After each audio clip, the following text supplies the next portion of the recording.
Okay. Welcome everybody and good evening to the Educational Affairs Committee meeting for March 15th. We're going to start the meeting with a roll call.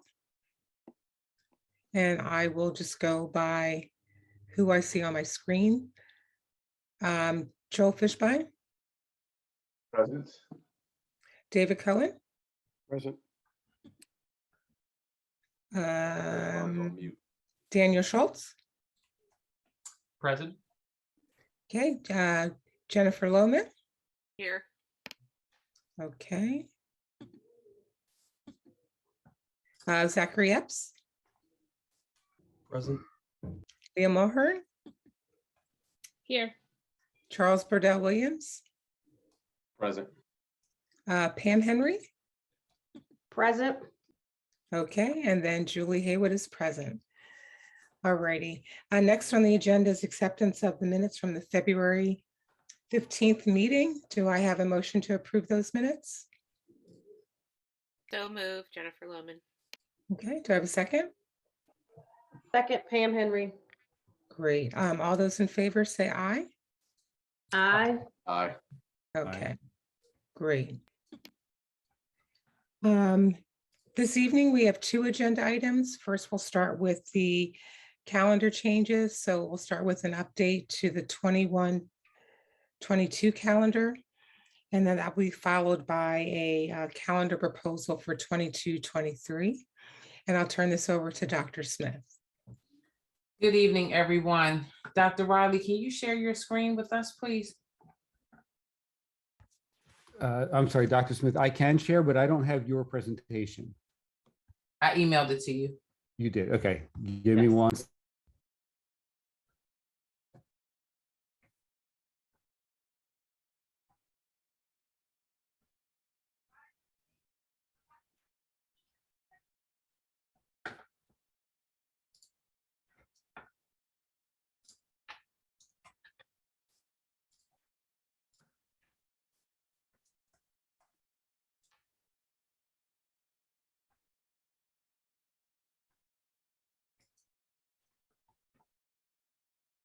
Were you able to locate it, Dr. Riley? I do have it. I'm just downloading it now so that I can share it as a presentation rather than a PDF. Okay, sounds good. So it should be ready to go.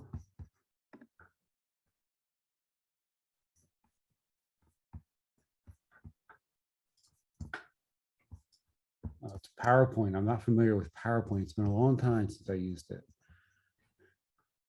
It's also on a Google Drive and your shared drive as well, a Google Slides, excuse me. I think I've got it. I am going to share now. All right, can you see that now? Yes, Thank you. Yes. thank you.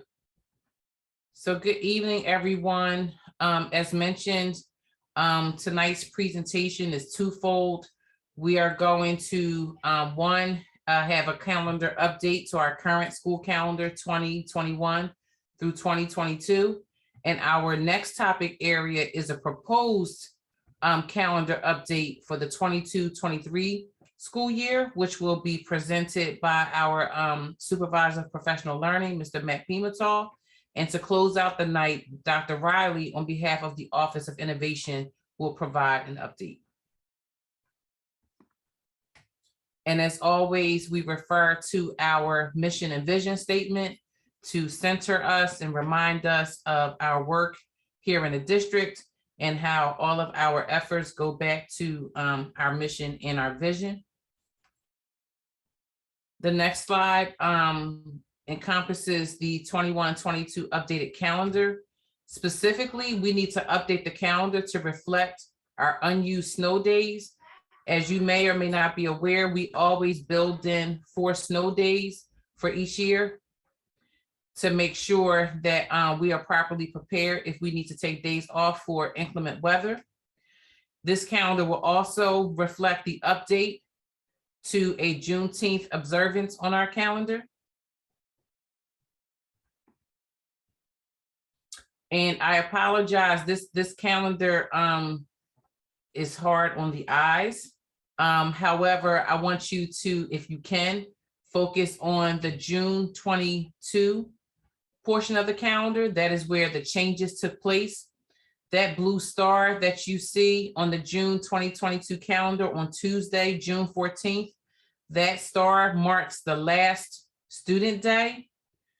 June 16th is marking a professional learning day for, an in-service day for teachers, the 16th, the 15th and the 16th.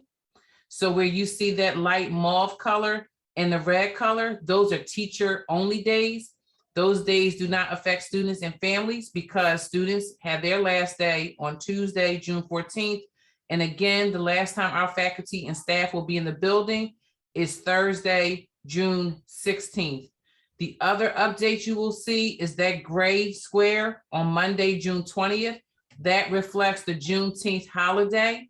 That holiday will impact 12-month employees as well as some of our BEC employees. It will not affect anyone who is not a 12-month employee, and it has some impact on some of our BEC employees, but that is the day that we will observe Juneteenth. Juneteenth takes place on June 19th, that Sunday, but the Cheltenham School District, we will observe it on the 20th. And so what we're asking is that the board approve these updates to the 21-22 school calendar. And again, just for emphasis, the changes are, we backed out 3 snow days, 3 unused snow days. We did use 1 for flooding and thunderstorm and hurricane type weather in the fall. We have 3 remaining, so that pushes our student day back to June 14th and the last teacher day to June 16th. And the other major update is the June 20th edition of the Juneteenth holiday.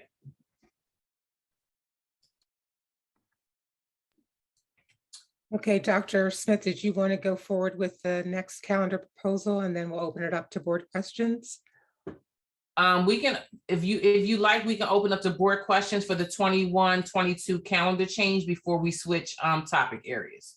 Okay, so I'll open it up for any board questions on the updated calendar for 2021 to 2022 as presented by Dr. Smith.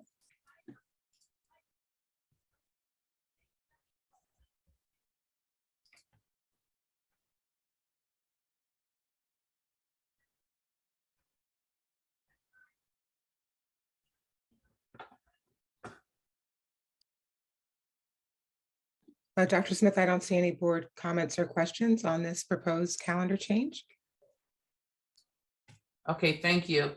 You're So the welcome. next slide is the beginning slide to 2022-2023 calendar proposal. This calendar proposal will be presented by Mr. Pima. I want to overemphasize that this is a proposal. No decisions have been made. This is a proposal to our school board of directors for next school year. We will, at the conclusion of tonight's presentation, follow up with a survey to our families, as well as a survey to our teachers and administrators who will be impacted by this proposal. But again, I want to overstate that this is just a proposal. Nothing has been done, no decisions have been made, and no changes have been settled upon. And with that, I'd like to turn over things to Mr. Pimental to express and to share the heart of this 22-23 proposal and why we are placing this in front of the board of directors, hoping for approval after we collect data from our families and our teachers and staff to show their input as well. Mr. Pimental. Good evening, everyone. So this proposal has to do with the inclusion of standing Wednesday professional development days as something that we'd incorporate into our calendar moving forward. So The start is sort of the big why about this ask, and that has to do first and foremost with the research that we know around student achievement, and that there is nothing that connects student achievement to what we as adults and professionals do more than the concept known as collective teacher efficacy. And there's a lot of research on this, and it is the #1 thing that impacts student achievement. So collective teacher efficacy is about all of the teachers and the administrators in an institution working collectively together and organizing their efforts around trying to improve student learning. And the extent to which an organization can center itself on this is the degree to which we have the most impact on student learning. So the way that we would get to this place where we can increase our collective teacher efficacy in Cheltenham is that we recognized during the COVID-19 remote learning schedule, where every Wednesday was an asynchronous day and was therefore available to us as professional development time. And that was a significant shift from where we have always been in the past, which is that we have full in-service days sort of smattered out throughout the course of the school year, but that we don't have, but some of those days are at the beginning of the year, then they're sort of stacked mostly before Christmas, and then there's a few scattered days after that. By us having every single Wednesday as a professional development day, it enabled us to accomplish enormous amounts of professional development. And a lot of it wasn't just, oh, the teachers need to learn how to do X, Y, Z. It was about having people come together to work on big projects that require months and weeks of connection over the course of time. And so having experienced that firsthand in Cheltenham during the pandemic, that is sort of what sparked a part of this conversation. And just as a side note, I'll also mention that at a previous employer that I used to work for, we had these Wednesday half-day in-service days, and it was also unbelievably beneficial. So the actual proposal is that every other Wednesday would be an early dismissal day. And the primary function of that time would be, #1, ongoing professional development, guided collaboration for teacher teams, and it would also be used for the review of and action planning based on student data. And there's a lot more to come out about that, but it's a part of a broader and bigger push that we have around trying to integrate the time needed for teachers to really take some deep dives into data. So this is just some examples of things that we were able to accomplish during the pandemic. A lot of the work that we did on the Wednesdays was targeted around these big programs that help guide our curriculum and a lot of the work that our students do. In the past, this would be something where, okay, on November 15th, when we have an in-service day, we're going to pack 8 hours of training on wonders, for example, into a single day. By having the time distributed throughout the year, we can touch in with teachers and say, we want to do a 1-hour targeted professional development on this very small and specific part of wonders. And then 2 weeks later, we come back and we do a check-in. How's everybody been doing as they have been putting these practices into place? Are there questions? What are the concerns? And that's where you start to hear from teachers saying, hey, we've all been doing this and everybody is confused about fill in the blank. And then we can touch on that. And it allows us to put all of these programs in place and to continue to support them over the course of an entire year. So this is an example of something we did during the pandemic. Going back to the data piece, the other thing that we'd be looking to integrate is putting our data action plan into place on these Wednesdays. So at different parts of different times of the school year, teachers would be focusing on different pieces of the action plan. So measuring and assessing student data, analyzing the data that we have on students, prioritizing action plans, adjusting what's happening, and then actually implementing those plans. We can use those Wednesdays as the way that we make all that happen. So just some information that around operational considerations. So the Right at School program can provide aftercare to elementary students on these half-day Wednesdays, which is of course going to be a big concern for our family members. The current pricing you can see listed here on the slide, $70 a month. The daily drop-in rate is $30 a day. And they also do a 10-day punch card. That's 10-day drop-ins for $270. And the other operational considerations are around our transportation system and our facilities teams. And in essence, having these early Wednesday dismissals will not have any significant impact for either transportation or facilities from an operational lens or a financial lens.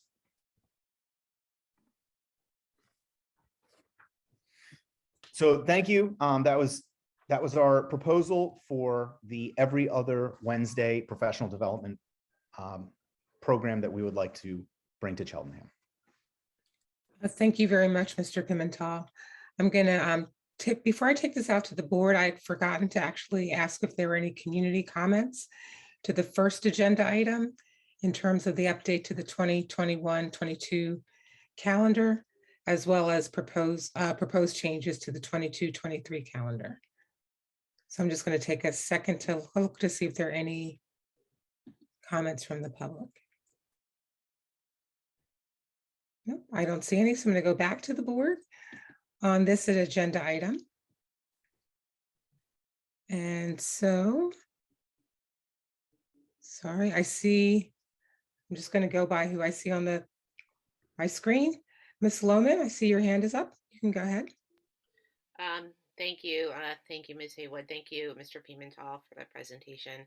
I certainly understand the reasoning behind this, and I know that that what we had heard from the administration previously and from the staff about the value of those Wednesdays during kind of the COVID year, the full COVID year, that they were very valuable and useful and needed. And so I understand that.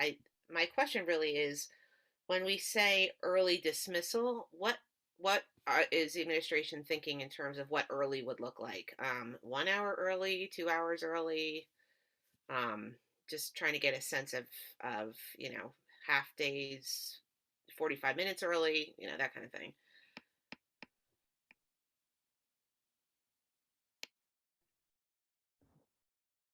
So I guess the first piece of that is, of course, the timing would vary depending on elementary and secondary.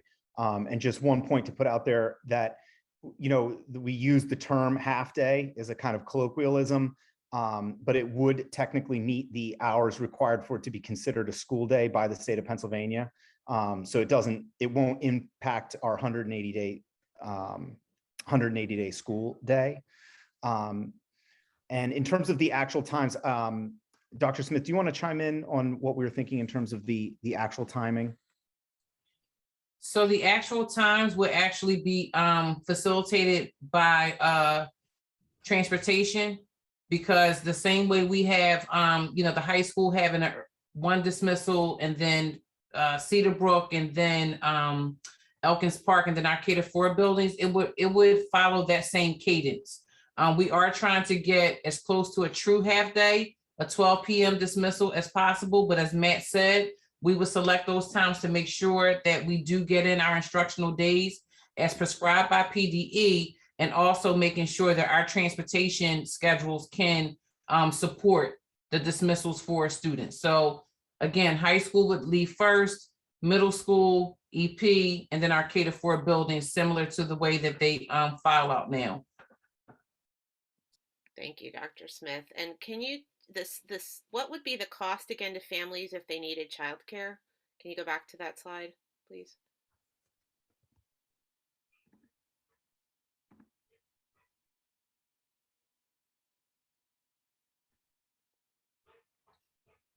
Okay.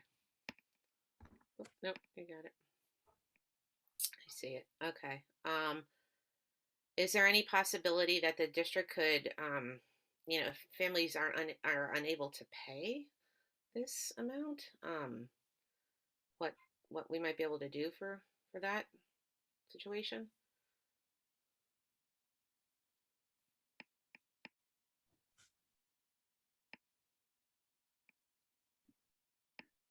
Ms. Lemon, was that directed to Dr. Smith or Dr. Scriven? Anyone who could answer. I don't know who, or maybe it's directed to Chuck and he's not here. I don't know, or sort of what the thought is. I honestly don't even know right now sort of what we do if families need support and kind of can't meet the fee structure for for before or after school care. Actually, don't really know. So maybe that is the answer. Whatever is done right now is what would be the answer. But Yeah, the response is that this would be a family funded initiative. If families needed aftercare, families can also seek aftercare in other locations or other ways as well that may be more beneficial to their needs. so we're asking families, and I don't mean to be difficult here. I support this initiative. I just want to make sure we're clear. We're asking families to figure out childcare 2 Wednesdays every month. Correct. And I wasn't here when this took place, but there was a time when there was an early dismissal every week. Yes, and I was here for that. Okay. I remember that. Okay. Yeah, I mean and that's why I'm asking, because I do remember that situation. So I just put that out there as a consideration. I think I understand the need and the desire for this. And what the value was to staff. I just think that maybe we need to think about how we can possibly accommodate families. Thanks. That's all. Okay, Ms. Lemon, was that all for you in terms of questions? Yeah, that's it. Thanks. Okay, all righty, thank you. Ms. Henry? Yeah, just a couple of questions.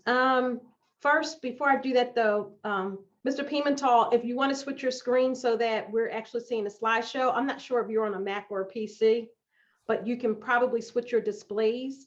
Well, you could try, there you go. That did it. So that just gives a cleaner look, and actually I can read it now too, so thank you. So a couple questions I had about this. I know part of this will be used for for personal development, for PD, and also to have those meetings, I think that have been historically problematic to schedule them and to have the amount of time that's needed for the collaboration and to fully, cover topics. So this sounds really good for that. What considerations are being discussed in terms of teachers actually attending? Now, these are half days, but will they be able to opt out of this? Like, I'm wondering how it addresses some of the issues that we knew pre-pandemic existed around teachers calling out for personal development days. And is that something you all think would be happening if this is implemented, and if so, what is going to be done to address those things? Yeah, I don't think we're going to have the teacher attendance concerns. That's one of the reasons why we are proposing this, because we didn't have that when we had the every Wednesday asynchronous learning taking place during the pandemic, and during the full pandemic when we were at home, and during the hybrid model as well. We did see a significant increase. In order for teachers to miss out on this training or to opt out of this training, they would have to take either a half day personal or go home sick for the day. But in order for them to have this day off, or take the entire day off, but that would be every other Wednesday that they would take off in order to miss everything that we have to offer. Okay.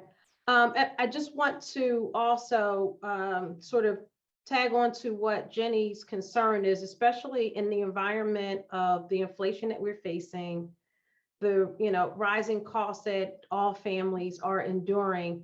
Is there considerations that can be provided for families where this is now going to be a hardship, I think the current, they're off once a month, and so they make considerations for that.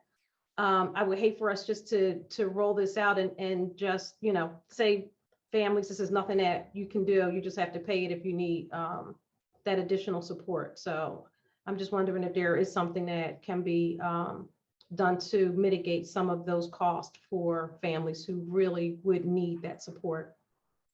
So I can't think of anything off the top of my head to mitigate the cost, but that finding out what families need and finding out what families can accommodate is a part of the surveys that will go out after tonight's presentation to get a feel for how this would impact families and to get their feedback on this proposed adjustment.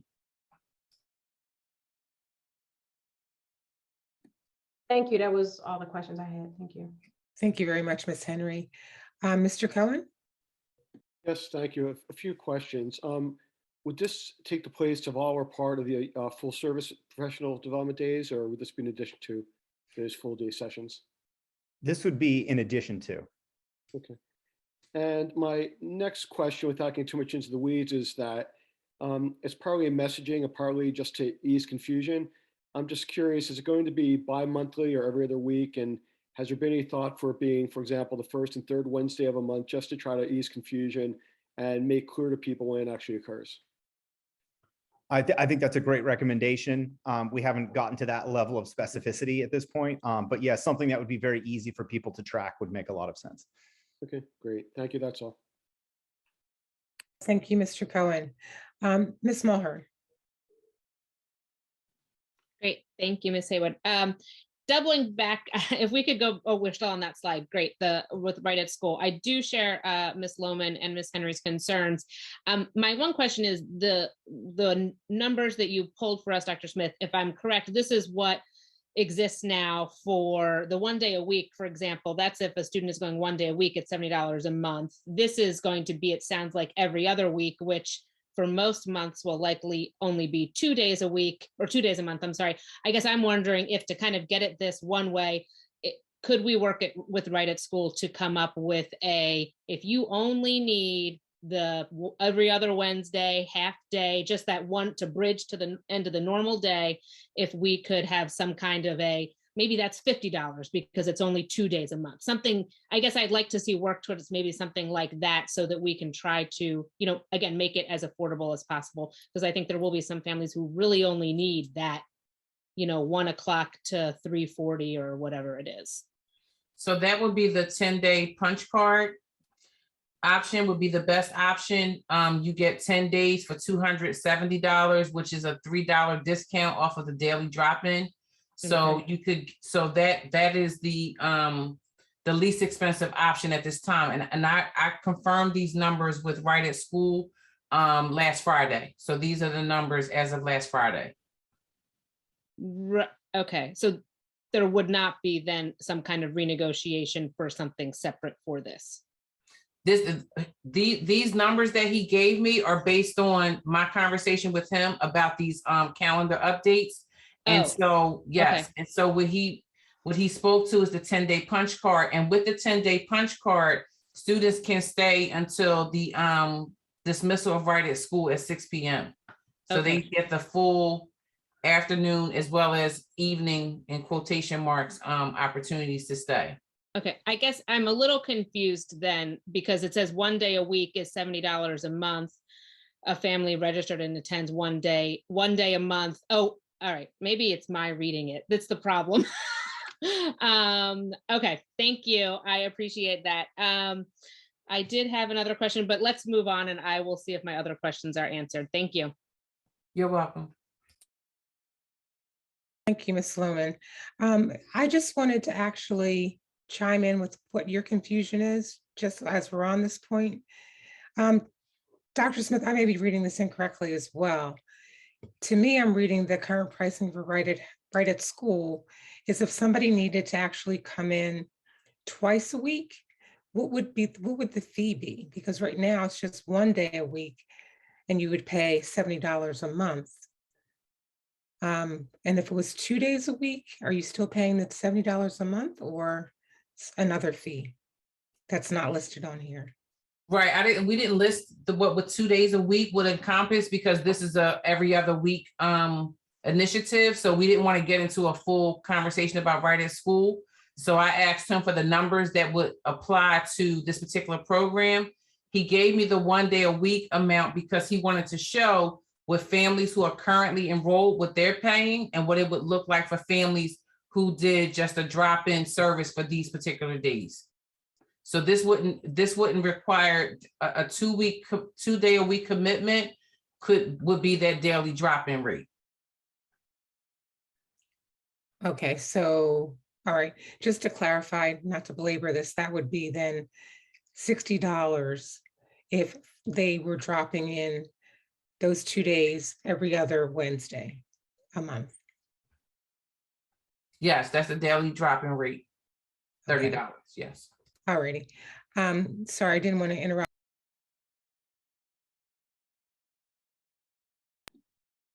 Julie, you went on mute. Oh, okay, Mr. Schultz, can you hear me? Yes, thank you. And I apologize, I will continue to belabor. I have two forms of question, because I do think that this, the reason we're so focused on this is this does represent, whether it's being paid for in fees or in early pickup, a cost to the families of our district. One thing to just clarify, what I interpreted Ms. Mulhern's question to be was something I was going to be asking as well. I understand that the current pricing is listed here as the current pricing. I believe that Ms. Mulhern, and I will second the request, was asking if we can explore an additional option that doesn't exist currently in order to accommodate this change. The RFP went out with an old way of thinking about it, and I understand that we may not be able to, it just may not be possible. But if it would be possible to have this change come simultaneously with a new package, as it were, to be made available specifically for half days, that would be valuable. And just to do some quick math, the 10-day punch card is only saving $3 per day compared to just the flexible daily drop-in. We are looking at, I believe, 19. I don't know. I'm curious how many days total. I think we're talking about 19 additional, or maybe it's only 10 additional half days. But we're looking at 19 half days through the whole. How many months or how many weeks is the school year? Anyway, roughly, we're talking about, if somebody wanted to do these prices, it's around $570 if they were to do the daily drop-in, and around $540 if they were to do the punch cards. And that's, that might not be significant for some families, but that might also be very significant for others. I'm also curious, survey aside, I think we have data around things like free and reduced lunch. And so we might have a sense of how many of our families do have financial need. And I would very much appreciate having a better understanding of that. So that might give us a better sense of burden. So to summarize my first question, which need not be answered tonight because I know it spans. So I did speak to the right at school, Mr. Cohen, on Friday. And these are the numbers that he gave, knowing that we were asking for what can be done for this program. And this is what he sent. Right. And so we cannot ask for better. So I did ask for better, and his rationale for not providing better is that overall costs are going up everywhere else. And with inflation and things of that nature, that they can't afford to go down. If anything, things would go up in other areas. So these numbers are the numbers. Okay. And I did push for additional considerations. I talked about the fact that we may be using them for some of our summer programming. I literally worked every angle to see if we can get a better price. I did. And I'll just understood, and I appreciate it. it's disappointing that they are not able to provide something that actually fits the envelope of our need. None of these three things actually address the 2 days a month conundrum. They're, it's practically speaking just the daily drop-in rate. A $3 discount's nice, but it's nothing compared to the scheduled predictability of 2 days a week, which frankly ought to have some financial backing behind it. They're able to predict around it. They don't need to have an additional capacity. They can know exactly who will show up when, unlike the punch card or daily drop-in, which I imagine has a premium because of the unpredictability. So fair. Yep. That was all my questions. So thank you very much. Thank you, Mr. Schultz. Mr. Epps? Good evening, everyone. Appreciate the presentation and conversation. Shifting to another topic, the student data action process that's listed as an example. And I've seen a couple different sort of like root cause analyses to how to use data used throughout schools. And so is this an example of a process that can be used? Is this a process that's being used? Is this part of the visible learning, or sort of, could you add some context to that process? For clarity, this is a sort of generic example. Almost all data action plan processes follow something very similar to this. So the differences would be in sort of minor detail differences, or you approach it in a slightly different way and that kind of stuff. So this is, in that sense, generic. We are right now in the process of developing the particularities for our district's data action plan process for the coming school year. So we will have our own sort of interpretation of it, so that it better aligns to the specific student learning targets that we will be going after. Appreciate that context. And then how much of a standard will that be throughout all schools throughout Cheltenham? I'm not sure if I understand what you mean by will all, like, if will all schools, all like from principals to teachers, anybody looking at the data, will everyone be using the same process? So I would say in essence, yes. Of course, the details are going to vary. The number one thing that is going to vary is the data that is available for different teacher groups. So if you are if you're in a non-tested science course, and that's what you teach at the high school, you have a very different kind of data profile that you are going to have for your students, as opposed to, say, 8th grade ELA or something where you have multiple years of standardized state assessment data in addition to your common assessment data, et cetera. So the way that we approach it will vary from grade level and from subject, simply because we're going to have such different data profiles that we're going to look at depending on what particular course a given teacher is teaching. And that's the exciting part, to be honest. And so where I'm, just to put my interest, where I'm asking from is, as much as possible, yes, the data will be different, but the questions asked about the data and then how the data is used, how much can that be standardized, or how much will that be standardized throughout the district? So Matt, again, without having Mr. Pimental, let me just jump in just real quick, because I want to actually speak to what we're in the process of doing right now. Can you hear me okay, Mr. Epps? All right. So that's what we're currently building up. We're building out what that systemic data protocol is going to look like across the district. All right. Part of why we're coming with this proposal, and for the board members who are most intimately familiar with our data and the trend data over years, and as it relates to our disproportionality this is why we're making this request, right? In order to get the move that we need and that we all want as it relates to student outcomes, we need time to be able to train our faculty and staff around these structures, these procedures, these protocols that we are putting in place. I'm more than willing, once we get the surveys out, to revisit what that may or may not say and bring that back in front of you. I understand the hesitancy some around the after school program and the amounts.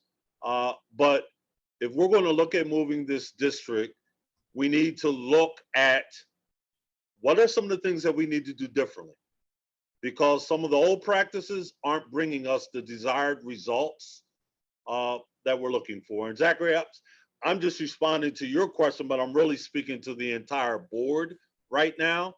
So it's a very simple yes on what you're asking around, is this going to be systemic?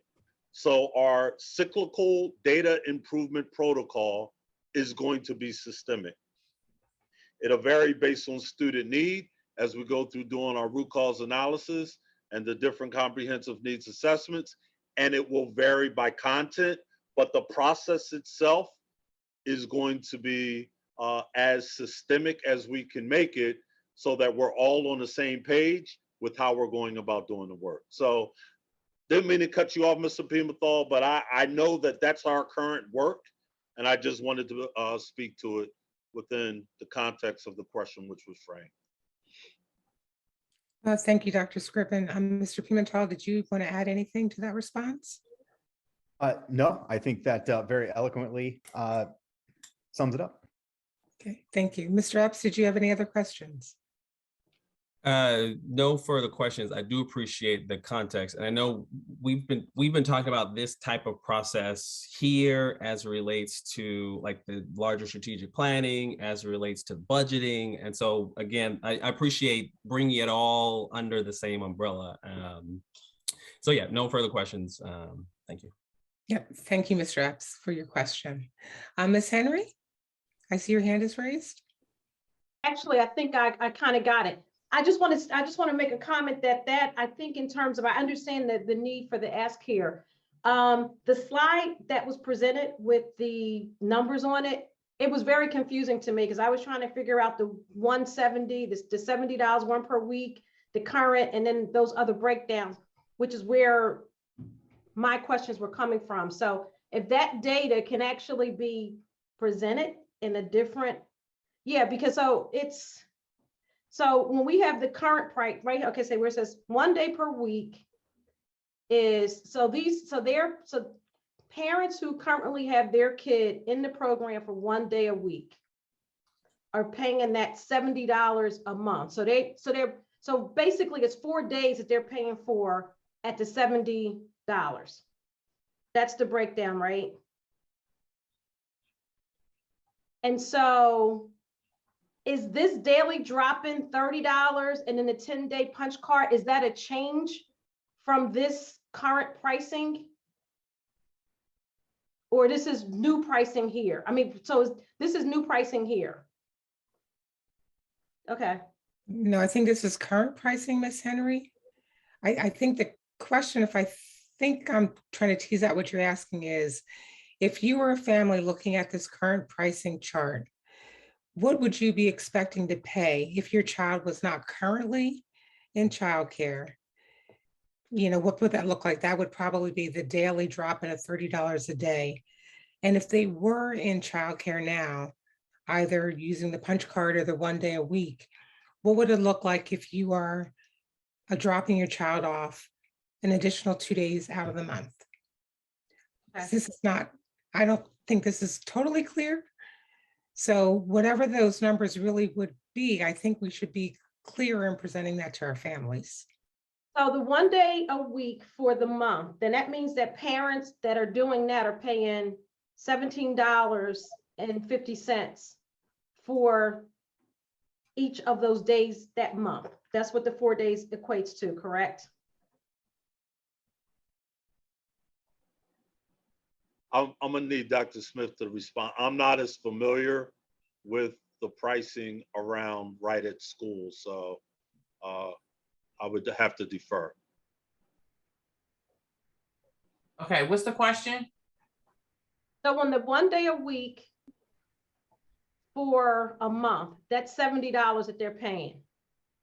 Which equate, if you break that out, that's $17.50 a day. If they're paying for 4 days. If they're doing it by the month, they're paying they're paying 17 per day. Are you stating that? That's a question. I'm trying to understand the price breakdown, Dr. Smith, here. Okay, so the current pricing is 1 day per week is $70 per month. That's for a registered family that attends 1 day per month. That is a family that's already using the Right at School program, who are already using that after school evening program. And I think Ms. Mulhorn put in the chat the full prices for everything. That may be helpful as well. I'm looking at that as well. She put the Google link in there. And that actually reflects what's on the screen. The 30 Right, and that's, yeah, I guess the questions are confusing me because I'm really not clear what the questions are. So what I can do is try to make this a little more clear because I think like what's confusing me is it says 1 day / week equals 70 / month. What does that mean? So that would be the price for a family that's already registered and attends 1 day. So what we'll go back and do, Madam Chair. Are they paying $70 for that 1 day? I'll go back and restructure this and make it clear because it's clear that it's not clear. So I don't want to spend too much time going, trying to go around the mulberry bush on this. What I'll do is I'll reach back. Mr. Cohen and I met again today as well. I'll get with him again by Friday and ask for a clear structure that hopefully will make more sense. And I'll be able to share with him this recording so that he knows exactly what the questions are that are being asked so that he can provide the response knowing exactly what's being asked here tonight, as opposed to me trying to articulate the question. So I'll share this recording and go through this with him and revisit this pricing schedule and make sure it's in place to post with the survey that will go out. Thank you, Dr. Smith. I appreciate that. Yeah, thank you. And Dr. Smith, before this presentation is posted publicly, if this slide needs to be changed at all based on your conversation with Mr. Cohen, that would be helpful as well. So we have consistent. That's what I was saying. That I would do that. Okay, great. Thank you. Mr. Schultz, I see your hand is raised. Sure, thank you. It sounds like one thing I'll just point out when you're reflecting. Right now, in parentheses, it says 1 day a month, and I wonder if maybe that should be 1 day a week, but I'll let you all figure that out. For Mr. Cohen's benefit, when he listens, I just want to make sure that my request is clearer, because Ms. Henry did explain kind of the math that I was trying to get at. Right now, we have a $17.50 per day price, and that is a lower price than $30 a day and a lower price than $27 a day. Those higher prices make sense because they're completely unpredictable. The lower price also makes sense because it's very predictable. And what I'm suggesting is we now have a circumstance where we could hopefully identify a predictable schedule warranting a slightly lower price than the $30 per session, but still understanding that it's not the same economy of scale. Maybe $23 per session might be a reasonable middle ground, or something that's a slightly more affordable rate. I hope that he could consider offering that in exchange for higher volume. So thank you. Thank you, Mr. Schultz. Ms. Henry, you still have your hand up. Did you have another question?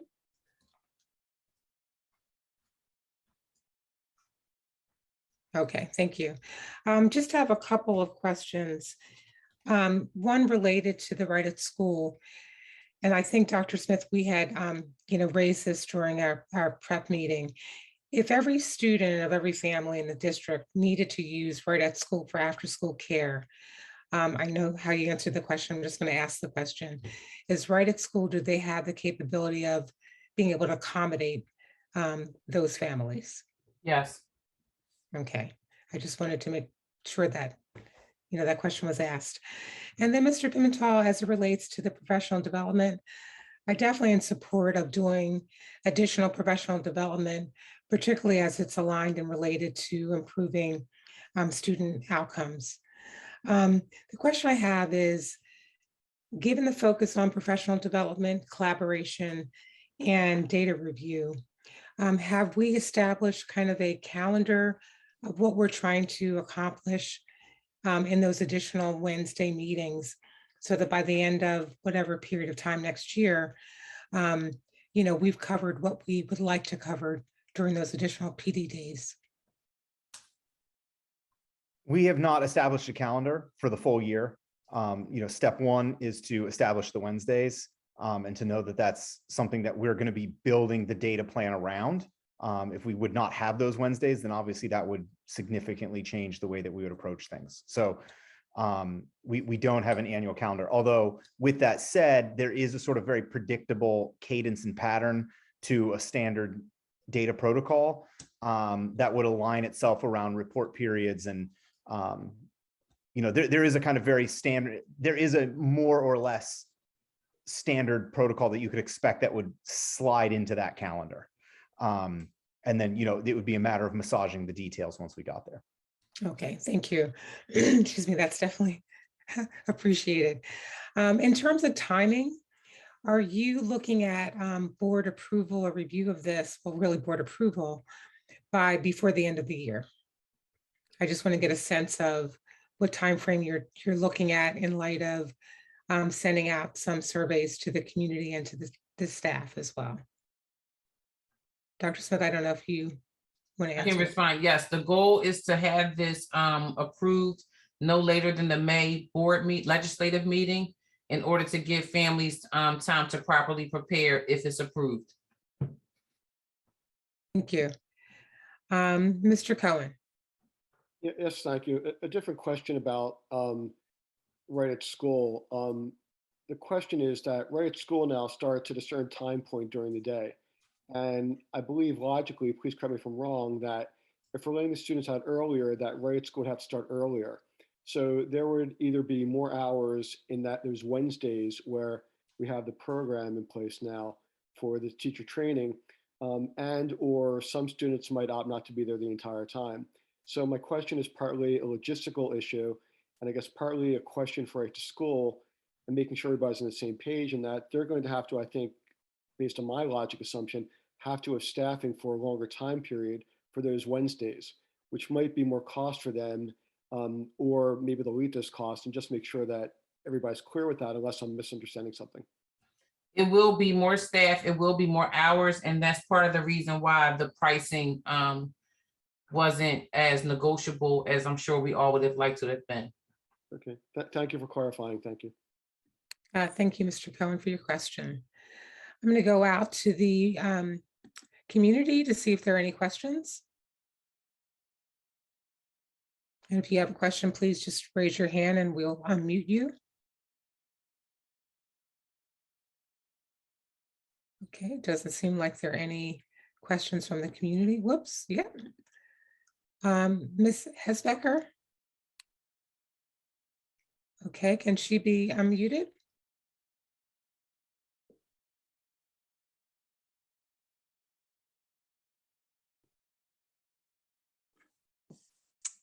Hi, good evening, everyone. So the question that I wanted to ask is with regard to the aftercare program through Right to School. And I wanted to find out if Right to School is currently able to provide appropriate staff support for students with IEP needs. And if so, will they be able to accommodate these same students during the proposed additional bi-monthly early dismissal days. And Ms. Hasbecker, could you just indicate where in the district you live? Yes, I live in Wyncote, Pennsylvania. Thank you. And thank you for your question. I guess that's a question for Dr. Smith. Yes, there will be staff on hand who can accommodate students with special needs. However, they have asked us to discuss with them preliminarily, that's a part of the survey as well, preliminarily on what registration may look like in order for them to appropriately prepare. And they're going to have to do that for general education students as well.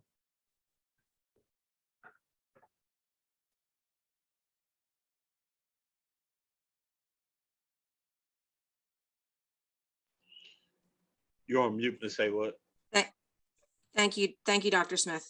Yeah, thank you very much, Ms. Hasbecker, for your question. And I don't see any additional board questions or hands raised. So Dr. Smith, I'll turn this back over to you for Dr. Riley to provide a update from the Office of Innovation. Thank you, Mr. Pimentel, for your facilitation of the last presentation. And next up, we have Dr. Riley to update us on things that are going on in the Office of Innovation. And just as a reminder, STEM comes out of the Office of Innovation, PBL guidance and structure comes out of the Office of Innovation. And as a part of STEM, our newly state-developed science standards are also coming out of this office as well. Dr. Riley. All right, good evening and thank you. So there are two parts to this presentation. One is going to be an update to where we are with the science standards with information provided by the state. And then the second piece will be a showcase of what's going on in our project-based learning classrooms, grades 7 through 12. So we've done a presentation like this in the past where we've been able to have it in the auditorium and kind of show off some of the work that teachers and students are doing. So I'm going to do my best to present it in a digital format after we review the update to the science standards. And some of this is a review from a presentation that was given last May. And I'd like to just kind of continue where we are with the progress of the science standards. And so Governor Wolf, back in September of 2019, reinvigorated the PA Smart initiative around computer science and STEM. And I just want to highlight that our science standards were written in 2002. They are the oldest standards we have in Pennsylvania. And so just to highlight the second part of this statement from Governor Wolf, in that we need to do something about that. And so Governor Wolf did charge the State Board of Education with updating those standards. And so this is a summary of the timeline to a point of what's going on so far. And so again, the governor announces that we need to have some change in September of 2019. The State Department then surveyed stakeholders. They had stakeholder meetings to gather some information to allow them to do additional research and analysis of where we are today and identify what the needs for change are actually going to be. So that all took place and completed sometime around January of 2020. And that produced a report that came out in May of 2020 that summarized where we are and the direction that we want to go. That report was then handed off to a group of educators who were tasked with being the content steering committee. And so they got together, looked over that report, looked over the standards, and started drafting the newly proposed standards, which were available to the state to review in August. The state board did look at those in September and voted that it is a proposal that they wanted to move forward with. And then they had to go out to public for public comment. And so this is kind of where we were on hold as of May of last year. We were waiting for that public comment period to commence. And so as of June 5th, that public comment period did occur. And so there was public comment plus some legislative review.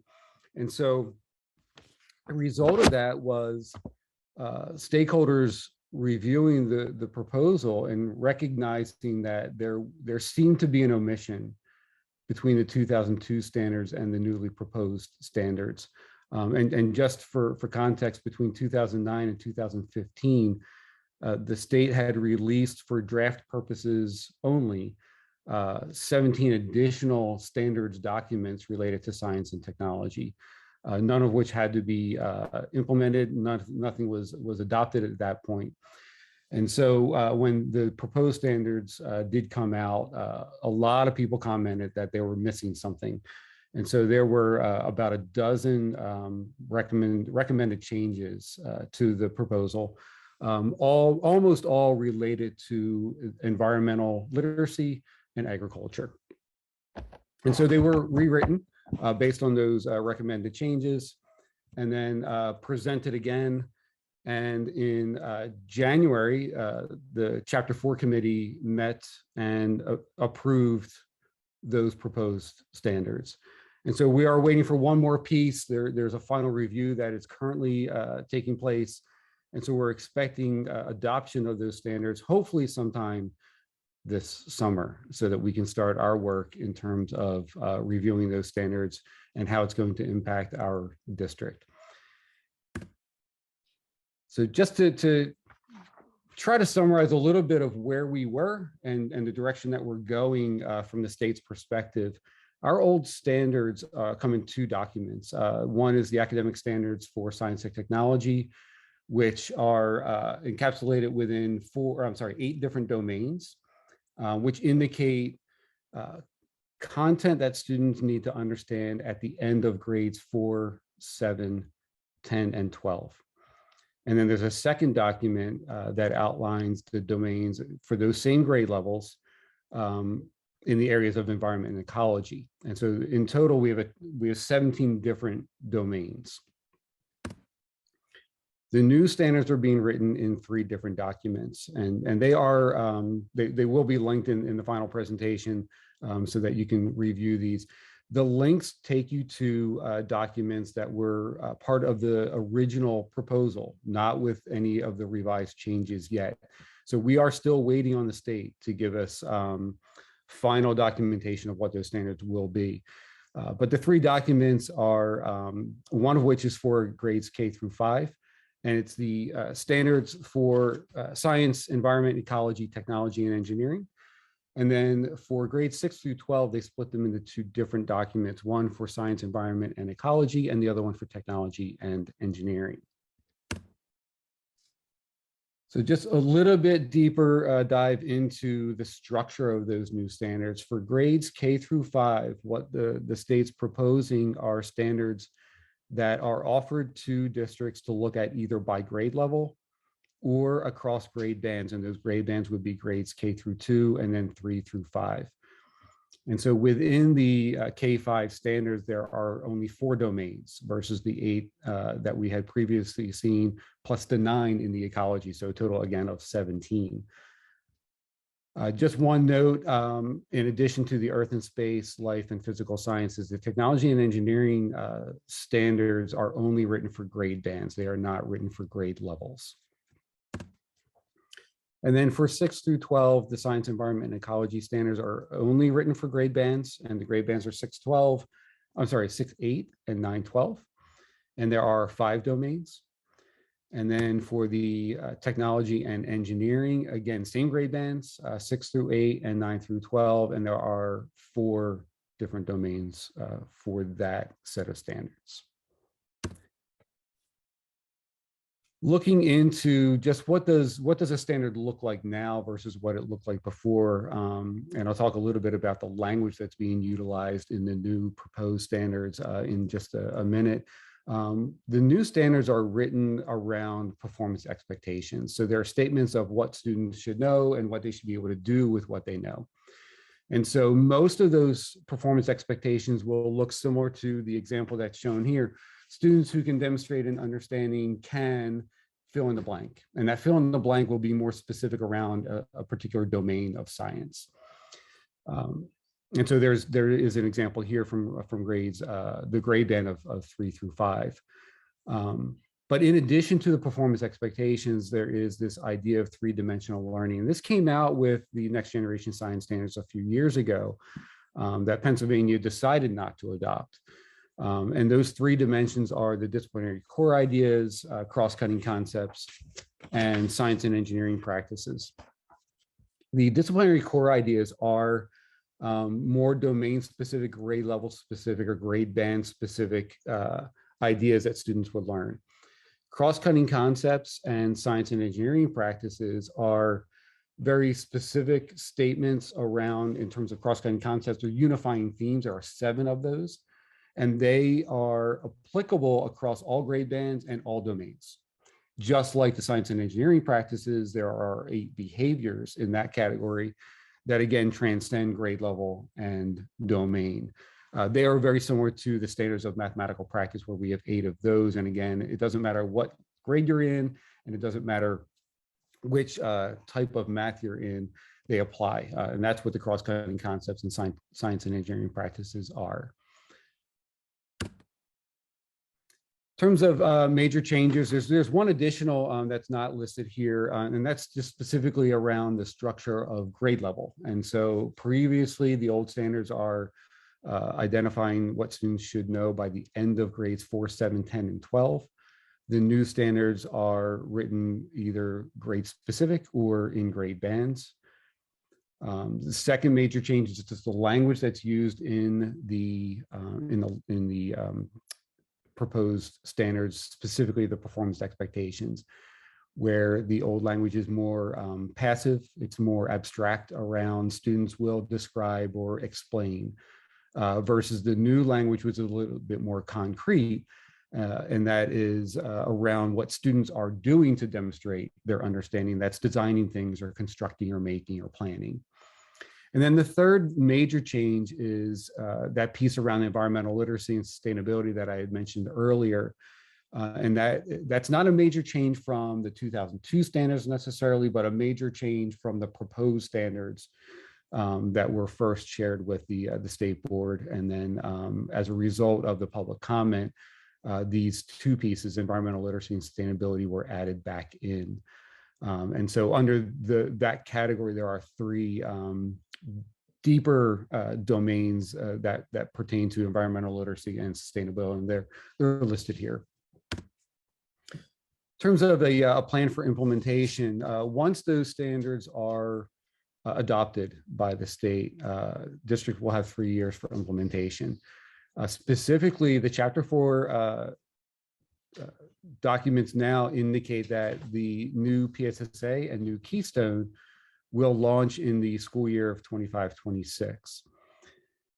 Just to, at least the information I have so far around state assessments, the PSSA will still be based on the science and technology or environment, ecology, technology, engineering standards. So the language around what the PSSA will consist of hasn't changed. The Keystone, likewise, the language hasn't changed around what that will consist of. It will still be focused on biology, just like we have today. In terms of a timeline for implementation, the first year of this is really looking at where are we in our own curriculum documents, our resources, and how are they impacted by the new standards. Looking at where are we going to place topics, if we're going to follow the grade band model versus grade specific model, and if we need to shift where topics are being taught and what the sequence of those topics will be. There is flexibility given by the state in that sense. And then also just investigating what potential resources we might want to bring in. And so once we've identified those, in year 2, we will have decided which ones we want to pilot in which grade levels. Through that process, selecting what those new resources are in conjunction with either refining current curriculum that we have or developing new curriculum around those new standards. And then in year 3, implementing the resources, developing common sense assessments that align to those curriculum documents, and finalizing the curriculum documents. If the state approval comes out this summer, we really get almost a bonus year. We can start doing this work next year, which gives us 4 years of doing this work prior to the students taking the first new PSSA and Keystone assessment. That is the last piece of the update to the science standards. I Thank don't you, know if we Dr. want to, Riley. yep. I didn't know if we wanted to pause for questions now or. Yes, I think that would be good if we did that. Thank you. I'll take this out to board questions or comments. And Dr. Riley, did you have the, I think we had a slide on implementation. Yes, that's You up just on the know- screen now. Yeah, I just don't think it was up on the screen. The implementation slide is on the screen now. Now it is. Yeah, thank you. Okay. I'm going to take this out to any board questions.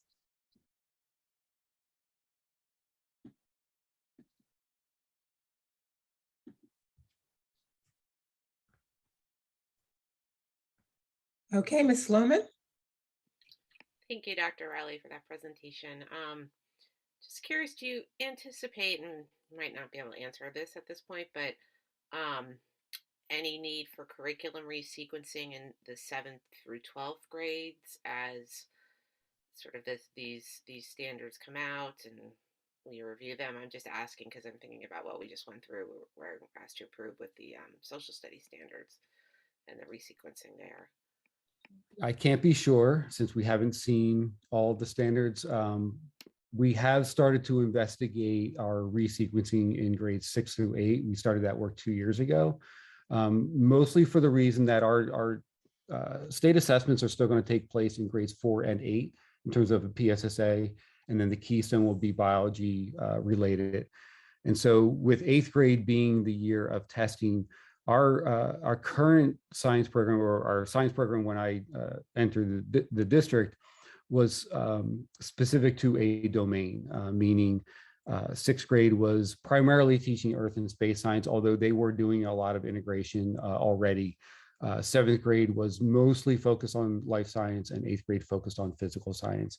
And so we've been meeting, myself with the teachers from each of those grades, looking at the proposed standards, as well as what can we start to do in terms of integrating our science domains in each of those grade levels, so they're not so focused, and the burden falls on 8th grade to kind of review everything that happened in 6th and 7th grade, as well as teaching new content. So we've begun some of that work already and have shifted towards an integrated model to some degree. I believe we'll have to do some more of that, but we're already on that trajectory for that to happen. I really don't know what's going to happen at the high school level. My understanding is, just in meetings at the county level and the state level, that for the most part, our content courses at the high school will need some revision, but not major revision. Thank you. Thank you, Ms. Sloman. Any other board questions or comments?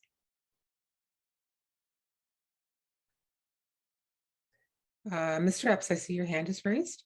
Yeah, I appreciated the presentation as well. And I don't have a question per se, but for me, it was a connection to the next piece in terms of, it sounds like this opens up the door for even more project-based learning opportunities within science, which yeah, be its own presentation as well.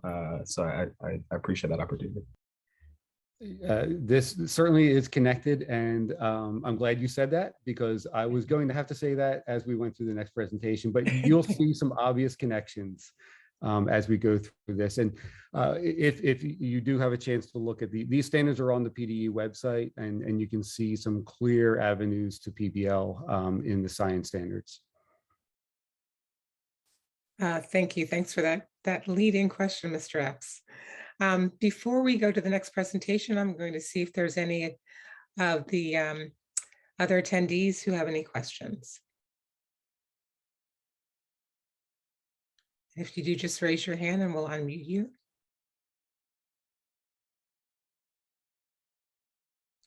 I don't see any at the moment.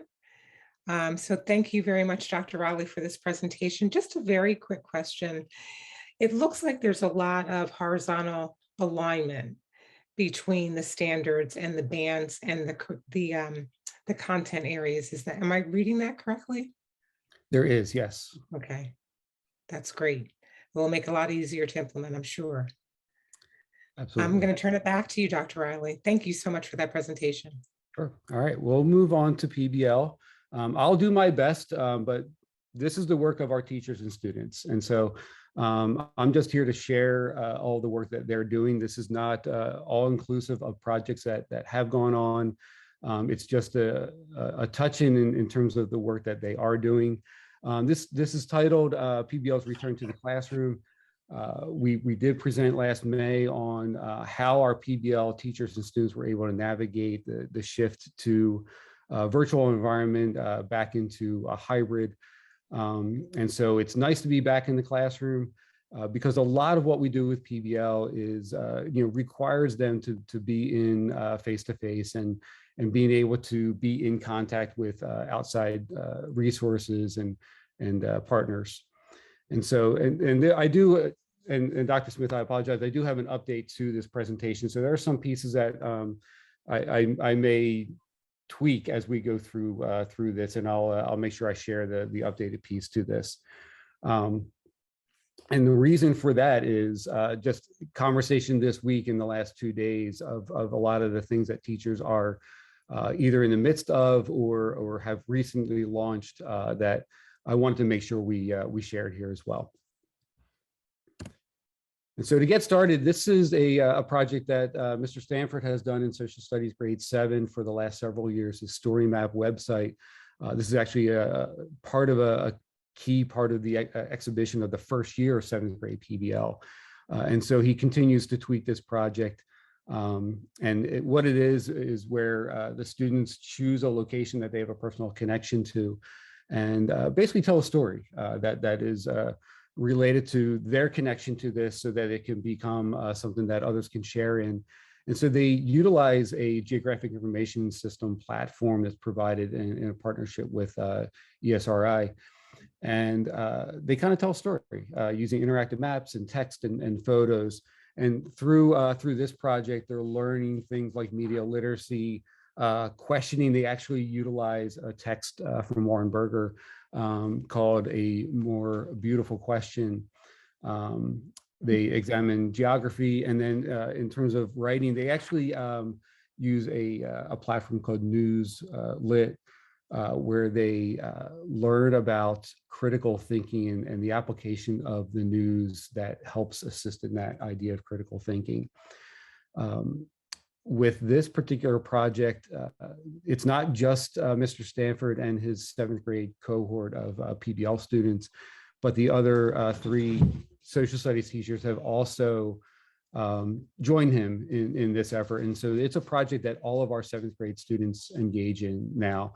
So this is one of at least 2 examples that I'll share where we see PBL starting to grow beyond the boundaries of what we have initially established as our PBL cohorts.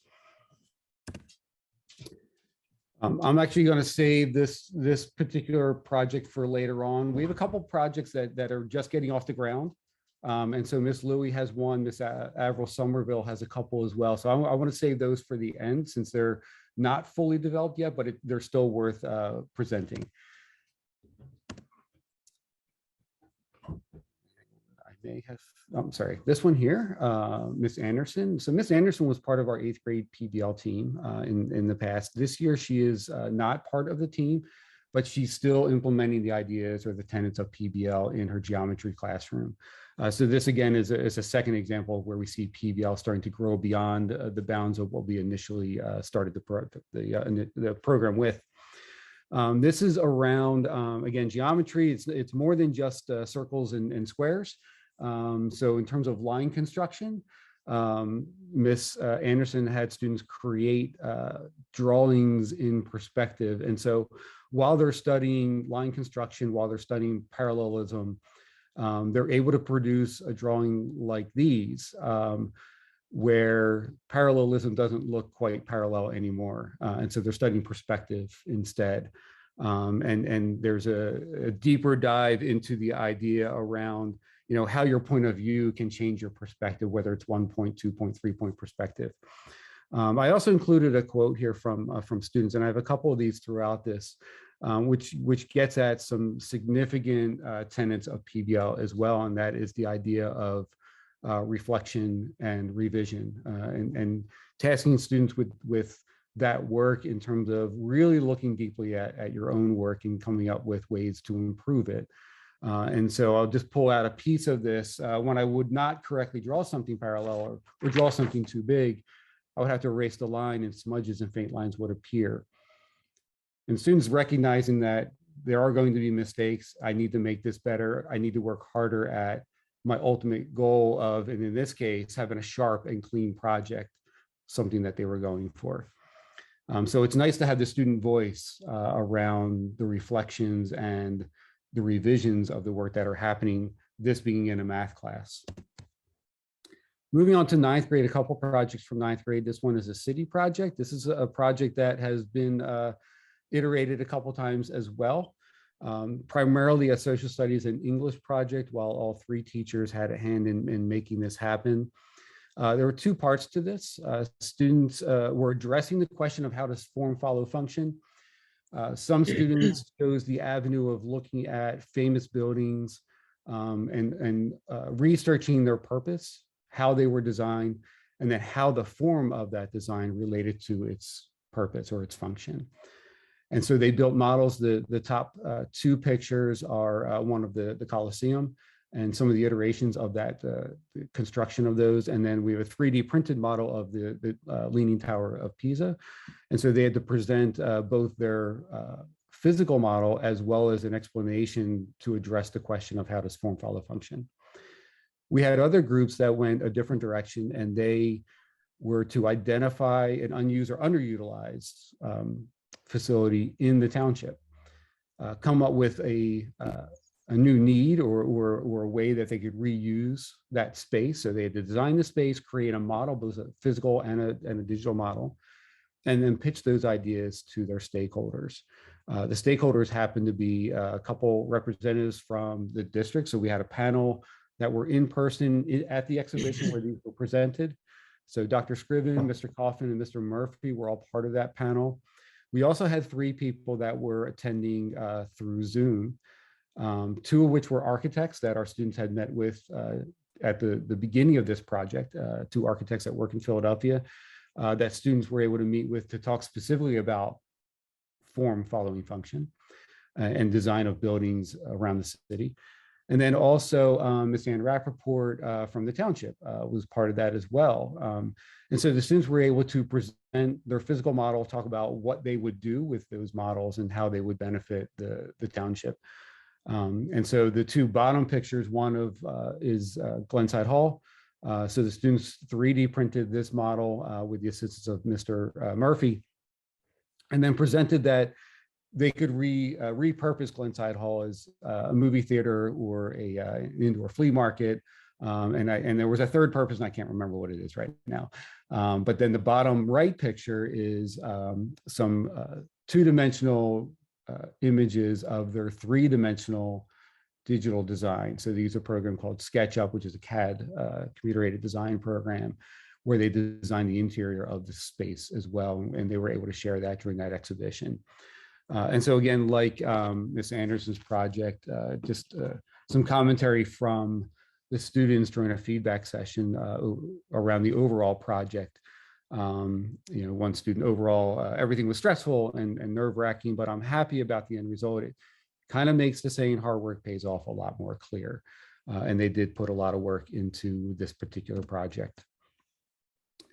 This next project, again, is something that our teachers have presented to students in the past. I think this is something that we've done every year in ninth grade PBL, the Foodology project.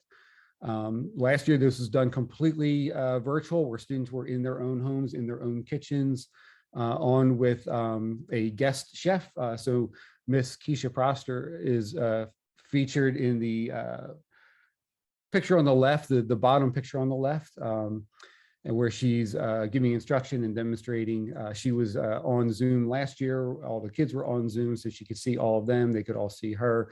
A little bit more interactive with everybody in the senior cafe at the high school. This project has two parts as well. Students are answering the question, what do you bring to the table? Specifically, what they're doing is examining how food can be used to address those with needs that have genetic disease or genetic disorders.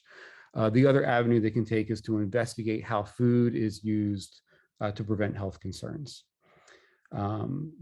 There are 10 teams in this project. Each team has 3 different roles. One is the designer, where students are engaging in a program called Adobe InDesign to lay out a magazine spread. They have chefs who are researching recipes that align with their topic. They're actually making those recipes. I was in there today and they brought some of those in so that they could photograph them. They were video recording the making of those, so that they'll be attached to the project at the end as well. And they're writing an article to introduce that recipe and how it connects to the health or disorder that they're presenting. And then the last role is just the floater, where they're documenting the entire process to capture all the process work that's happening versus just having an end product. They'll assist the chef, and then they're also reaching out for experts in terms of interviews to add to the content of their articles as well. In the end, the deliverable for this project is to take all of the 10 groups' work and assemble that into a magazine that will be produced. The 10th grade project here from Kristen Sanborn. Kristen is new to the high school, but not new to PBL. She had been teaching 7th grade English at Cedarbrook, and she's now teaching 10th grade English at the high school. Her students were answering the question, what impacts my life? And they went all the way back to 1989 and Billy Joel's We Didn't Start the Fire song, and took that theme and rewrote it for themselves. So part of this was really understanding the perspective that Billy Joel may have had. He was 40 years old when he wrote this song in 1989. And how does that compare to today's teenagers? Where they're trying to adapt a song that's 33 years old now. They collaborated as a group and wrote their own adaptations, created music videos that went along with that, and those adaptations are referred to as fire remixes for this project. Again, reflection was a big part of this. Kristen shared with me that the kids really got a kick out of getting feedback from other teachers, non-PBL teachers, and apparently the security staff were really into helping them out with this as well. And so just to kind of pull something out of their feedback here, was consistently positive and truthful and helped shape our final product. There was a lot of revision that went into this. When you have access to this, the image showing the video is not actually the link to the video, it's a link to the website that has all of the students' videos. And then at the very bottom is to that particular video that is imaged here and the quote that goes along with that. The other piece that was interesting from this project is the students were so engaged in this type of work. It helped Kristen shape her current project, was a poetry project, but the students were so into performing that she has a group of students that are taking their poetry and they're putting a performance to that. And so that's going to be exhibited at the high school in early April.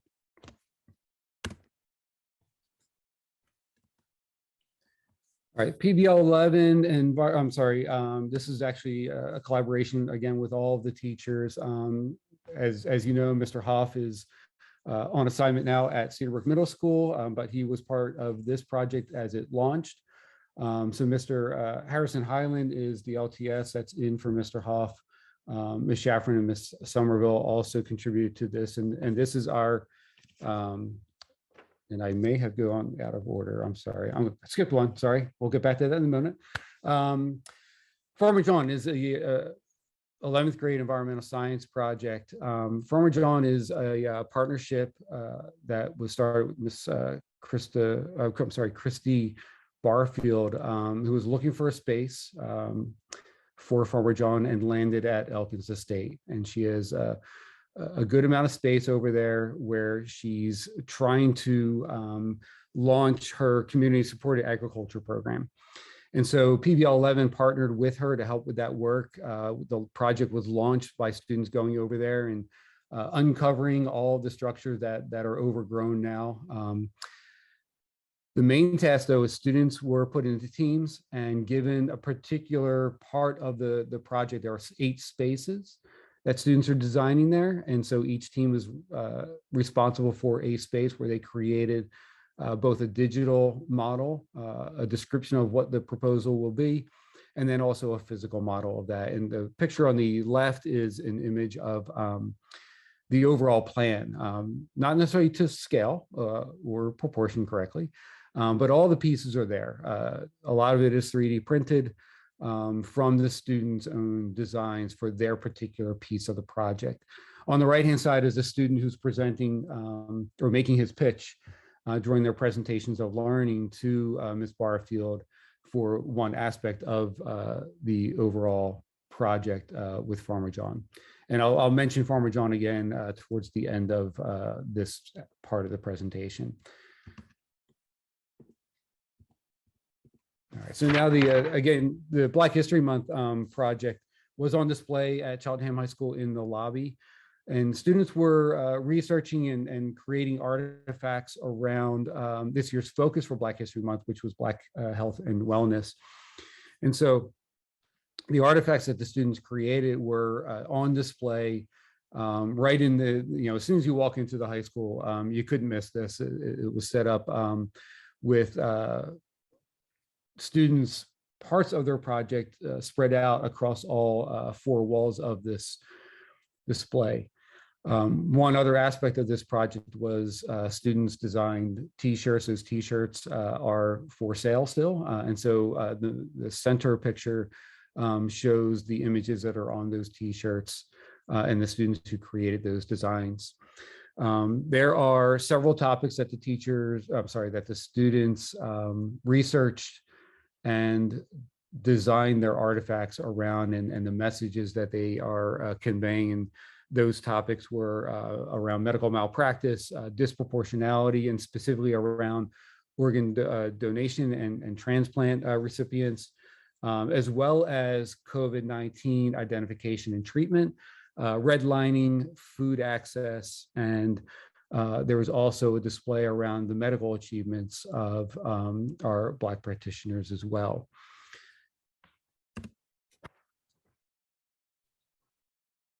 All right, moving on to PBL 12. PBL 12 experiences 2 different aspects in the first semester versus the second semester. The first semester is a collaboration that we have with Thomas Jefferson University, and it's a design experience. The focus this year was on biomimicry. And so there were 3 projects that came out of the biomimicry design experiences. And so the first one was the Truth Booth, which was a physical structure at the high school, again, in the lobby of the high school, where the students designed 3 prompts and invited students to record their responses to those prompts. Through the process of that project, 50 students ended up utilizing the Truth Booth and offering their advice to other students. That project's not complete yet, as the content of the recordings is still being edited so that it can be shared as a final product. One thing I forgot to mention with each of these in terms of the ideas around biomimicry, a website called Ask Nature was utilized. One thing that stood out to me when I visited the Ask Nature website for the first time, there's a quote there that says, "Design thinking inspired by nature empowers students to solve problems." And so that was the source of various inspirations for the students around each one of these 3 projects.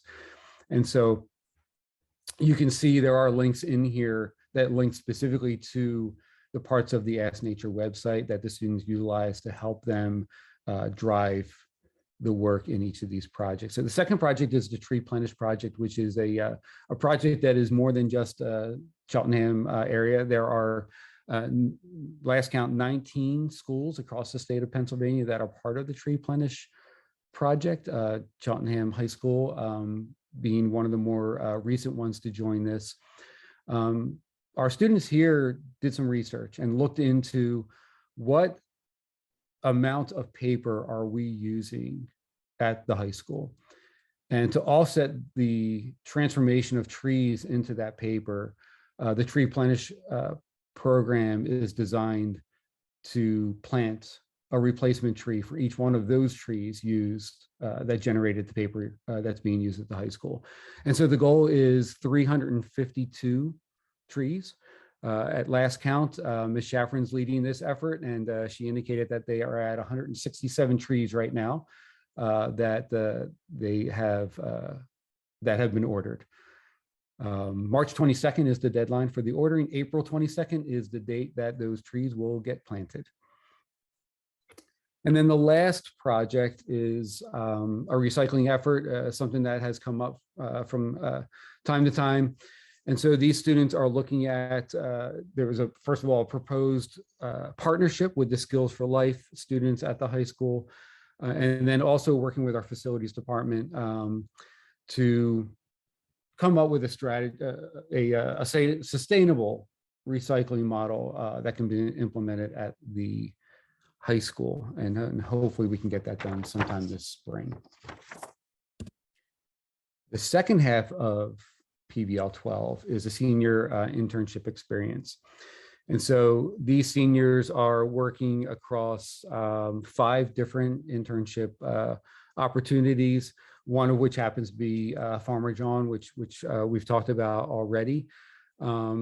There's another one with Osborne Construction. And so looking for partners to build energy efficient, low income housing. Osborne specializes in high-end energy efficient construction, and they're looking for partners that want to work with them around low income energy efficient housing. Grand Boulevard is a sustainable fashion brand. They have a blog that has a lot of issues around social justice. And so we have students who are guest blogging for Grant Boulevard. Copper Hill Realty is actually a connection to a 2017 graduate. So there's a realtor from Cheltenham High School that's working at Copper Hill Realty, and we have a student who is interested in being a realtor as a career. And so they're partnered with them for their internship. And then similarly, we have Lily's Restaurant, and a student there is partnering to explore the idea of being a restaurateur, and Lily's is within the Cheltenham community as well. One thing before I finish with this last slide that I have for PBL, I did want to mention a couple projects that have recently launched or have been underway for a short period of time. And that's Miss Louie's 7th grade English project. Students got to choose something that they are interested in learning, and they're taking that interest and that curiosity and reconfiguring that into a children's book or a children's story to tell the story about what they're learning around that topic. And so the goal for that is to take all of those stories from 7th grade English and assemble those into an anthology and hopefully have that published when they're all done. We're hoping that'll happen before the end of this school year. And then Miss Somerville has 2 projects in PBL 11 and PBL 12. The 11th grade project is around the topic of the importance of understanding our nation's history and the current crisis with race. They are utilizing, and I may not do well with this pronunciation, but the book Between the World and Me by Tanashi Coates. And they're working on a podcast. And so through their work around the text and the topic, they're constructing interview questions, interviewing all different types of people, and putting those interviews into a series of podcast episodes. And then the last one is a PBL 12 11th grade project called In Search of Our Mother's Gardens, which is inspired by Alice Walker's essay of the same title. So that's an exploration of creativity of the women in our students' lives. The question that they're answering: how does the work of the individual artist or creative impact the shaping of community? And the exhibition of the artifacts that those students are creating will be on display in the high school lobby from March 28th to April 8th. And I believe Ms. Somerville indicated that April 6th will be an open date for the community to come into the high school to experience that exhibit. And so that leads me to my last slide around PBL. I don't think we can talk about PBL without mentioning High Tech High and our partnership with High Tech High, because that's how a lot of this started. And so over the course of the last at least 2 years, Alec Patton, who is an employee at High Tech High, has responsibility for posting content around what High Tech High calls their High Tech High Unboxed website. And that High Tech High Unboxed website is designed for teachers to learn more about project-based learning. And so we are part of that. We have 5 episodes on the High Tech High Unboxed website now that are intended to help teachers across the world learn more about PBL. And so our series is titled The Cheltenham PBL Experience. The first 2 episodes are really about how we got started. And so our administrative team has a voice in each of those 2 episodes. And then in episodes 3 and 4, our teachers, students, and administrators talk about launching the program, what those experiences were, as we were first getting started, and after a little bit of experience in year 2. And then our final episode was just recorded at the end of January of this year, where Alec wanted to explore what happened. How did we manage the pandemic with PBL? And so there were questions that we all explored. And again, we had students, teachers, and administrators on that call that could all give different perspectives of what PBL was like during the pandemic. And so those are all available through the HTH Unboxed website. They're linked here. So when this presentation is made available, you can either listen to those or the transcripts are there as well. And that is the last slide that I have for tonight's presentation. Thank you very much, Dr. Riley. This is so exciting to see. Actually, before we got on, Joel and I were just kind of sharing notes from, going to High Tech High many years ago, and then really seeing this come to fruition. It's pretty amazing when you think about it. So thank you. This is very exciting. I can't wait to link out to some of the PBL projects that are going on. And I don't even really call them projects, just PBL. You call them PBL experiences. Yes, exactly. I'll send this out to the board. I saw Mr. Fishpine's hand up. Yep, and thank you. I'll just second my enthusiasm for the project-based learning part of your presentation. The rest was informative, but thank you for all the work. But the project-based learning is just exciting because it's a place where we actually are helping innovate and taking the benefit of the foundation that brought us to High Tech High and created the collaboration that we have really incredibly benefited from based on what we're seeing in the projects that are being, or the experiences that are being had by the students. And kudos to all involved, all the teachers, all the administrators who have fostered this and got us to the place where we are. Thank you. Yeah, thank you. That's all I had. Thank you, Mr. Fishpine. Ms. Henry? A couple of comments. First of all, thank you for this presentation. This makes me miss when we were back in one place, when we were in person, because I imagine some of these presentations would have been actually done by and presented by the students. And, so that was a miss, but this, as Julie said, this was so exciting. Couple more comments. One is when I was seeing the name Farmer John, I started laughing. So my husband has a very old t-shirt. I will not out him on how old it is or how many decades, but it says the John. And when he used to wear it, I would go, why do you wear that old shirt? And he was like, it's still relevant. And then all of a sudden I started seeing all these names pop up with the John in it. And we have former John, and it's, a lot of businesses. So that label, that phrase is still really relevant. So that was pretty comical. And I don't know if High Tech High still does the grants to send out the board members and even the superintendent, but if they still do that, Dr. Scriven and the rest of the newer board members, that is an experience that I will tell you, you will never, ever forget. It will change your mind or your perspective about education. It was just a phenomenal eye-opening visit in terms of what is and what can be. So thank you, Dr. Riley, for this presentation. And just a quick comment on your last comment. That is something that we are exploring. We're not sure if High Tech High has opened their doors up again yet, but it is something that we definitely would like to do for both Dr. Scriven and the board members who haven't had a chance.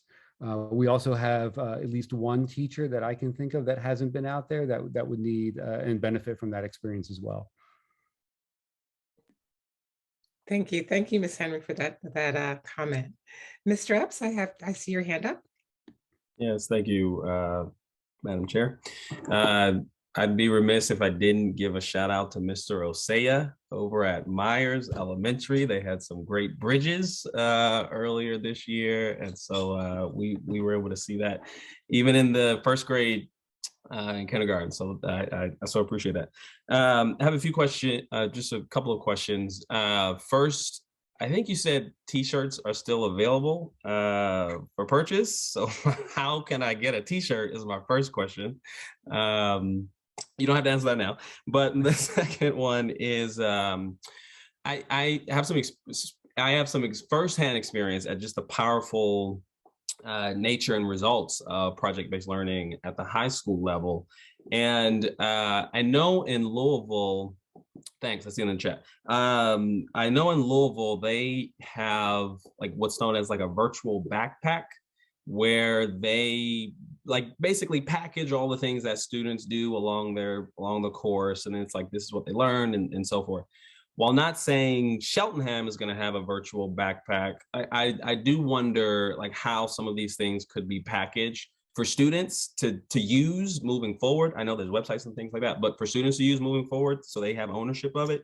But I even remember Mr. Pimental talking last year about how would the district measure some of the growth in what is learned in terms of some of the takeaways. And so I guess I wonder, is that still part of the work that's happening? Just any context to share on to that? Sure, that's actually work that we did start, I want to say 2 years ago. And as with most things, COVID interrupted that progress. Our approach to PBL this year was to ease into things as much as we could and give the teachers a little bit of space to reintroduce some of the routines around PBL.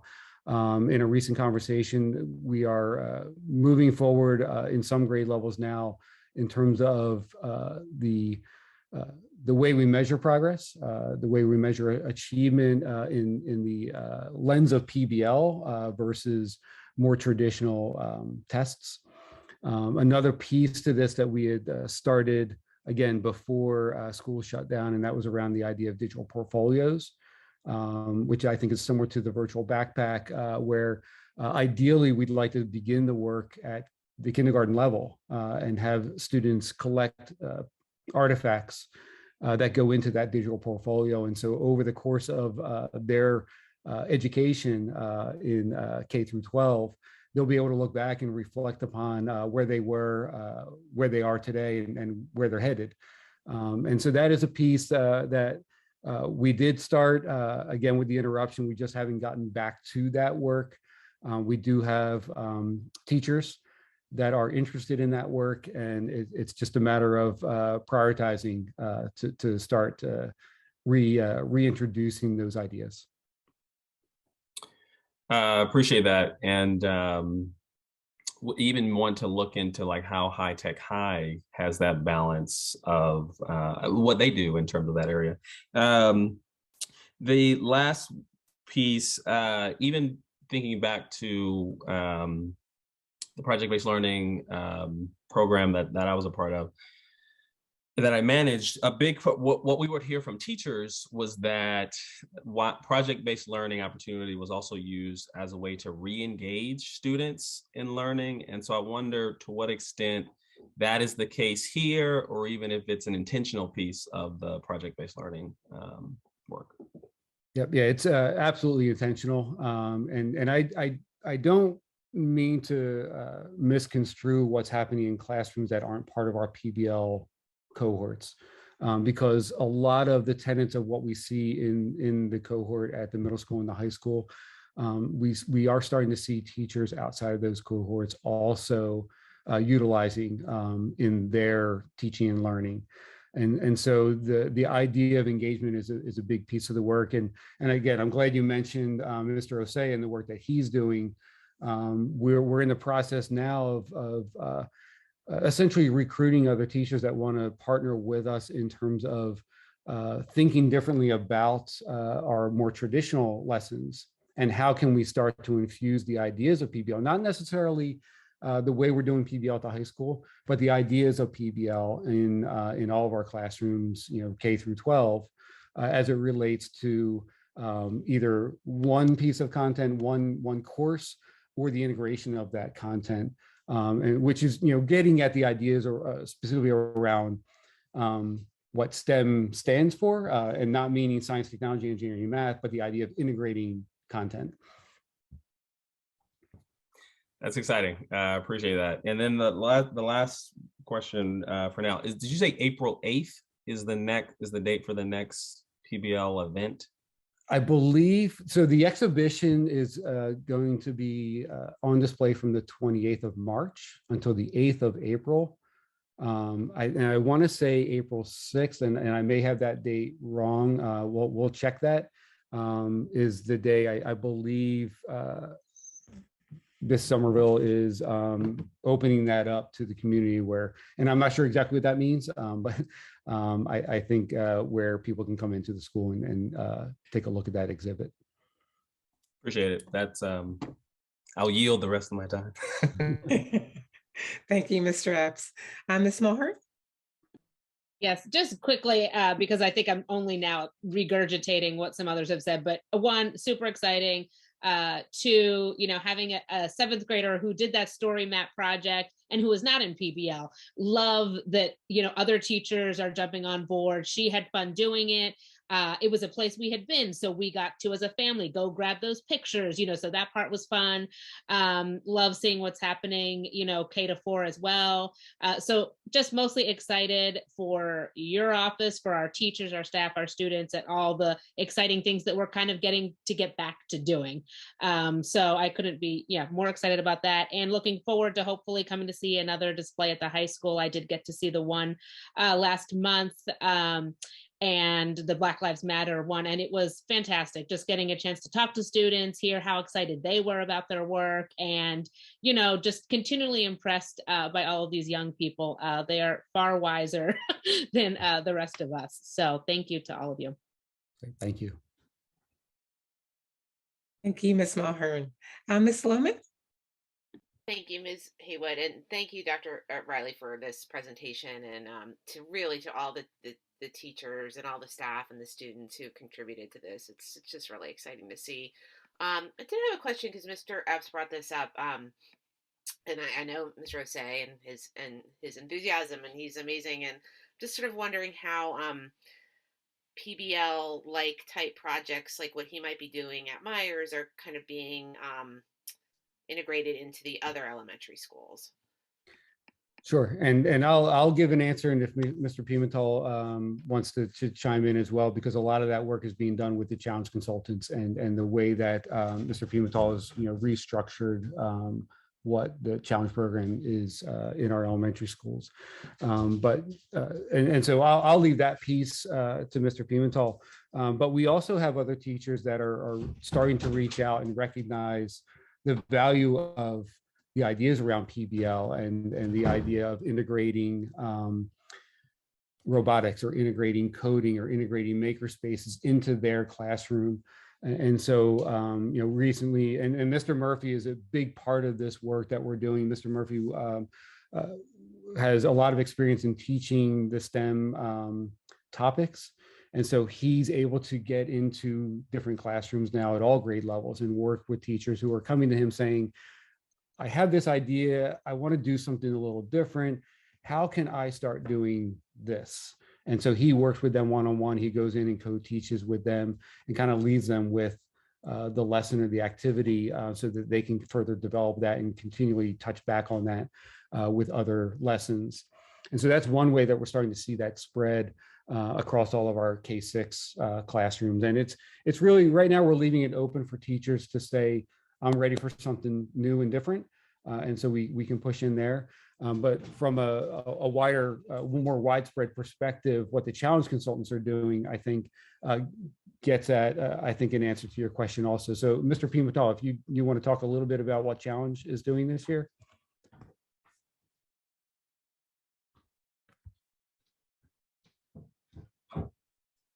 I don't see Mr. Pimentel on the meeting anymore. So if he's unavailable, I can add a little bit. In addition to the work that our challenge consultants do with students with GIEPs, they have a new schedule this year where they're able to see every student in their schools, in their buildings. And so what they're tasked with is bringing STEM makerspace type lessons into the building. And so teachers bring their classes to the makerspace or the challenge room, whatever each school calls. I know Cheltenham Elementary has what they call the iLab. I think Wyncote uses that same terminology. And so they can get into those classrooms where the challenge consultant will lead the students and the teacher through experiences related to STEM, computer science, PBL type activities or lessons. They're not necessarily connected to content standards. They may be, they may not be, but it's more about giving students exposure to programming a robot or writing some code that manipulates what's happening on the screen. And so that's how we're doing it in K through 4. It's more dependent upon teacher interest and request in some cases, but definitely at the K4 level, our challenge consultants are part of that work. And can I jump in and also state that we also have a partnership with Arcadia University. They also send over students and also participants to help with those programs as well, which is great when we talk about making sure our students are college and career ready to have that access to college students and also their professors in that work. So they are also a big part of the STEM programs at our K through 4 schools. That's great. That's exciting. Any other question from Ms. Sloman? If not, Ms. Mulhern, I see your hand raised. Yeah, sorry about that. Thank you, Mr. Pimentel, for jumping on. I see you're doing double duty like the rest of us. If I could, and you might be able to answer this better than Dr. Riley, what's happening, just because I got thinking about what's happening at K-4, what's happening at EP?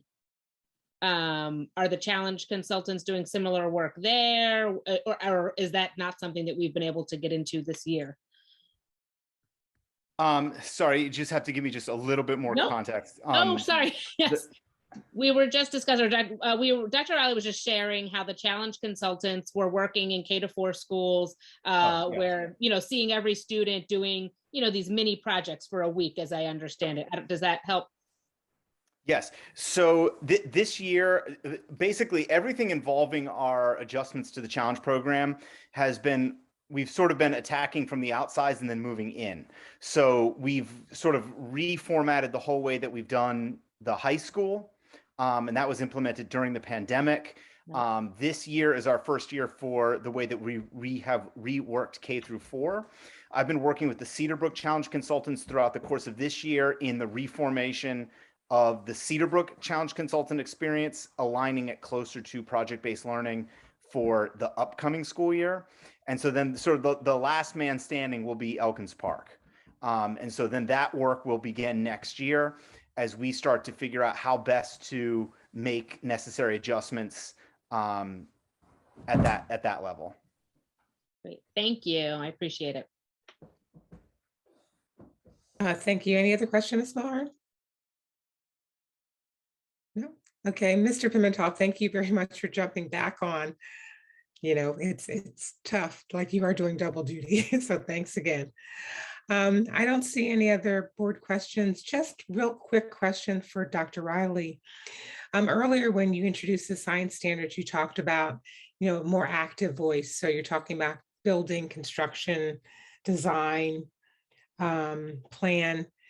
And I would imagine, I think as Mr. Epps had indicated, that this really lends itself very nicely to kind of the PBL experience. And I'm wondering if some of those science standards will be pulled into the PBL work and experience as well. Yeah, and one thing I didn't mention around the standards, and this is not intentionally omitted, but because the state is unclear in terms of the direction they're going to go, and that's around what they've called foundation boxes. The foundation boxes essentially look a lot like in next generation science standards, where the performance expectations are listed first, and then those 3 dimensions of learning. The other piece to that I didn't mention was that there are connections to math or ELA or social studies. And so the standards provide those connections. In Pennsylvania, the standards will also provide PA connections, PA specific connections. They'll also tie into standards that aren't necessarily science standards. So they'll list out the math standards or the ELA standards or the ISTE standards if that's where the performance expectation can best be met. And so I say all of that because the idea around PBL is this idea around integration of curriculum so that the experiences we design for our students aren't siloed experiences around a piece of content versus experiencing the learning in a more authentic way that they may experience once they're outside of the classroom. And so that's where I see the connection between the science standards and what we're doing in PBL now, is that the science standards are written in a way that you might not be able to complete a performance expectation unless you know the math that goes along with the science. And the way that we're demonstrating that is through a project or a problem. And so, you know, we always refer to PBL as project-based learning, but we can also rephrase it as problem-based learning, inquiry-based learning. A lot of those things are related to each other. And I foresee, as we develop curriculum around the new science standards, that we'll naturally see PBL surfacing in that design. Thank you. I'm going to go out to the community to see if there are any questions or comments.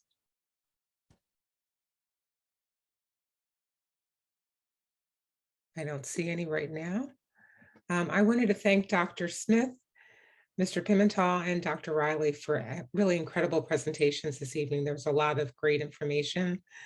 Looking forward to, engaging the community with respect to the proposed calendar changes, excuse me, for 22-23. And again, thank you. Looking forward to really opening up some of those links for the PBL part of the presentation this evening. So thank you again, everyone, for your participation and great presentations. Do I have a motion to adjourn? So moved. Okay, Mr. Fishbein, do I have a second? Second, Zachary Epps. Okay, all those in favor say aye. Aye. Aye. Aye. Aye. Evening, We're adjourned. everyone. Everyone have a good evening.